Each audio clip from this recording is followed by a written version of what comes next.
welcome to the recap, everybody. It's your number one source for news and information on the internet. It's all the news you need and absolutely nothing that you don't. And our top story this week is that I went for a blood test at the VA in Vero Beach this week.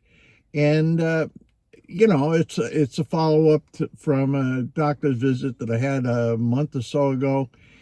And I'll get the results in a few days. And what I'll do is I'll keep you posted with the results of the blood test and also the results of the doctor's visit. So be sure to check in for that.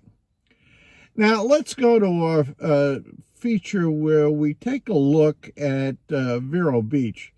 Here comes Eye on Vero. Well, it's been a few years since I've come to the Citrus Center, the Citrus Museum, I should say, which is, I'm going to have to say, is probably the number one sightseeing attraction in Vero Beach, other than the beach. So we're going to go in, and it's right behind me over here. And I don't know if you can see. Yeah, there it is. Okay. The Citrus Museum. I love this place. Once you're inside the Citrus Museum, you're greeted with a lot of really wonderful displays demonstrating the history of the citrus industry in Vero Beach, or Indian River County, I should say. And you can spend literally hours in here studying the pictures, reading all the words and stuff like that. It's really great. Now, I've explained in previous videos that Vero Beach and Fort Pierce were centers for the Navy, the Army, for training for the Normandy invasion and training Navy fighter pilots. There used to be a bigger display of that. It doesn't exist anymore. Mostly oranges. Now, there's a lady who was very good in terms of explaining the history of the Citrus Museum, and here's a little bit of her. It's really a shame that the orange growing died out 20 years ago, isn't it? Well, Charlie, Ivan, Francis, and Jean took out 80% of our groves. That brought back the disease canker, no known cure.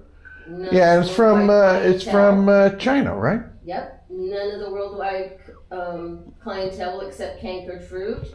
We went from 12,000 growers to 2,000 growers, and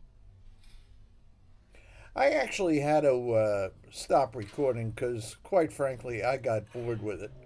But anyway, really great stuff in the Citrus Museum. Yeah, the Citrus Museum is really an exciting place to visit. I thoroughly recommend it if you're down here on a tourist visit and you take some time out from the beach. You certainly should go and see the Citrus Museum. Now, over on the sports desk, we're going to take a look at Juan Soto. Juan Soto is a 26-year-old baseball player from the Dominican Republic, and the Mets signed him this year to the biggest contract the biggest sports contract ever. It's $765 million, a $75 million signing bonus, and the nominal length of the contract is 15 years. There's a bunch of complicated opt-outs and things like that in it that I'm not going to get into here. It's a little too complicated. But here's the story. Juan Soto is a lifetime 288 hitter. And he has a terrific on-base percentage because he's got a great eye for the plate.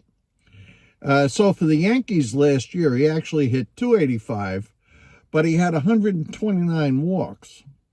Now, what Carlos Mendoza is thinking about is playing him in right field.